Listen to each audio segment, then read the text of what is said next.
छोरी के गर्दैछस्? ठिक छस् त? ठिकै छु त। के हो फेरि तपाईँलाई? मेरो छोरी अरूको छोराछोरीहरू पढेर देश विदेश घुमिसके, कमाएका छन्, रमाएका छन्। त चाहिँ पढाइसक्यो भन्छस्। दिनदिनै मोबाइल हेरेर बसेर यसरी जिन्दगी त अगाडि बढ्दैन होला त छोरी। के छ विचार तेरो? यसरी नै बस्ने विचार छ कि के गर्ने सोच छ हो तेरो? मम्मी तपाईँलाई किन हो क्या जहिले अरूसँग तुलना गर्नुपर्ने? अरूको छोराछोरी यस्तो गर्यो, अरू छोराछोरीले त्यस्तो गर्यो, अरूको छोराछोरी यो भयो, अर्को छोराछोरी त्यो भयो भनेर जहिले सुनाउनु हुने किन हो क्या? अरूले के गरोस् के नगरोस् हामीलाई के को वास्ता? हामी खुसी छौँ, हामी राम्रो छौँ अहिलेसम्म। अरूले जेसुकै गरोस् त अरूसँग तुलना कहिले गर्नुहुन्न क्या मम्मी। हामी पनि आफ्नो समय आएपछि राम्रो गर्नेछौँ नि।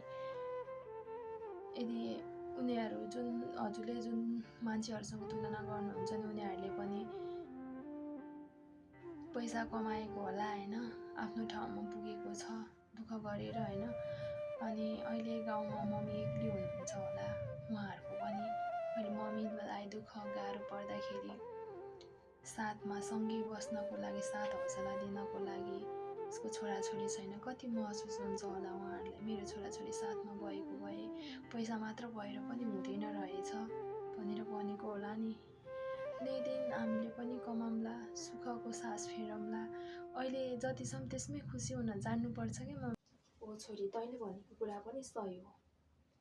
अब हामी गरिबलाई साथ सहयोग भन्दा पनि अहिले तत्कालको लागि पैसा आवश्यक भएको छ। अरूको छोराछोरी गएको देख्दा त पैसा कमाओस् भन्ने पनि चाहना, तिमीहरूको भविष्य पनि राम्रो होस् भन्ने चाहना हो। कुन चाहिँ बाबुआमालाई आफ्नो छोराछोरी आफूभन्दा टाढा रहोस् भन्ने चाहन्छ र? सकेसम्म हामी गरिब दुःखीलाई त पैसाको अभाव भइरहेको छ नि त, त्यही भएर हो भनेको मैले तँलाई। साथहरू पनि आवश्यकता हुन्छ। मम्मी हो के हो, पैसा चाहिन्छ।